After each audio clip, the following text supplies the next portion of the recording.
जानकी की शादी उसके माता पिता ने बहुत ही कम उम्र में करवा दी थी, जिसकी वजह से उसकी पढ़ाई भी पूरी अधूरी रह गई थी।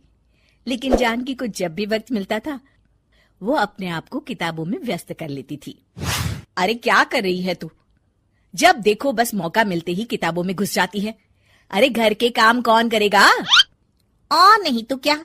अरे दीदी, इसके बाप ने दहेज के नाम पर फूटी कौड़ी भी नहीं दी है, और ये काम करने के बजाय महारानी की तरह आराम फरमाती रहती है।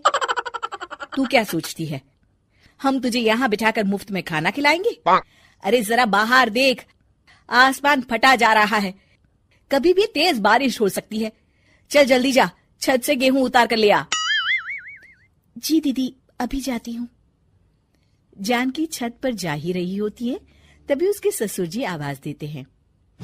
अरे शाम हो गई है, मेरी चाय का वक्त हो गया है। जानकी बेटी, चाय कहाँ है? जी बाबूजी, अभी लेकर आती हूँ। तभी जानकी की सास उसे आवाज देती है। अरे जानकी बहू, कहाँ मर गई? जल्दी आ, मेरे बालों पर मेहंदी लगा कर दे। जी माँ जी, अभी आती हूँ। इस तरह जानकी के ससुराल वाले दिन रात कोल्हू के बैल की तरह जानकी से काम करवाते थे। सुबह से कब शाम हो जाती थी, उसे पता ही नहीं चलता था। फिर एक दिन, अरे क्या हुआ? इतने धीरे धीरे हाथ क्यों चला रही है? खाना तो तीनों टाइम खाती है। माँ जी, आज मेरी तबीयत कुछ ठीक नहीं है, सुबह से बुखार है मुझे। अगर आप मुझे डॉक्टर के पास ले चले तो दवाइयाँ लेने के बाद शायद आराम मिल जाए। अभी तेरी उम्र ही क्या है, छोटी छोटी बात पर बीमार पड़ जाती है। अरे मुझे देख, इस उम्र में भी कितना काम कर लेती हूँ। आजकल की लड़कियां तो बस काम चोरी का बहाना ढूंढती रहती है। डॉक्टर के पास जाने की जरूरत नहीं है। मैं तुझे अभी काढ़ा बनाकर देती हूँ, पी ले उसे, आराम मिल जाएगा। जानकी की सास उसे काढ़ा बनाकर देती है और फिर से जानकी को काम पर लगा देती है। जानकी के ऊपर काम का बोझ और बढ़ जाता है।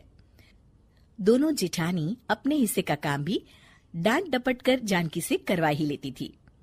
फिर एक दिन काम करते करते अचानक जानकी को चक्कर आता है और वो गिर पड़ती है। जानकी के ससुराल वाले उसे फौरन अस्पताल में भर्ती करवाते हैं। तब तक वहां जानकी के पिताजी भी पहुंच जाते हैं। इस लड़की का पिता कौन है? बुलाओ उसे। जी डॉक्टर साहब, मैं हूँ जानकी का पिता। तुमने क्या सोचकर इतनी कम उम्र में अपनी बेटी की शादी करवा दी? आज तुम्हारी बेटी अस्पताल में किसी बीमारी की वजह से नहीं, बल्कि जरूरत से ज्यादा शारीरिक और मानसिक तनाव न झेल पाने के कारण पड़ी है।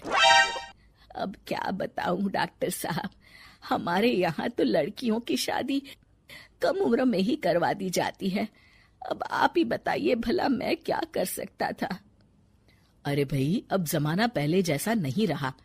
कम से कम अपनी बेटी की पढ़ाई तो पूरी करवाते, उसे अपना बचपन तो ठीक ढंग से गुजारने का मौका देते।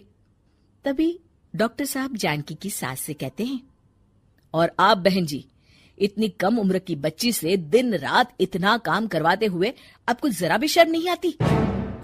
आप ठीक कहते हैं डॉक्टर साहब, मैं भूल गई थी कि बहू के रूप में किसी की बेटी मेरे घर आई है और उसे बेटी की तरह ही रखना चाहिए। आपने हमारी आंखें खोल दी डॉक्टर साहब। आज से हम अपनी बहू को खूब पढ़ाएंगे, लिखाएंगे और एक सफल जिंदगी जीने का मौका देंगे। शिक्षा, कम उम्र में बेटियों की शादी करवाने से हम उनका वर्तमान और भविष्य दोनों खतरे में डाल देते हैं।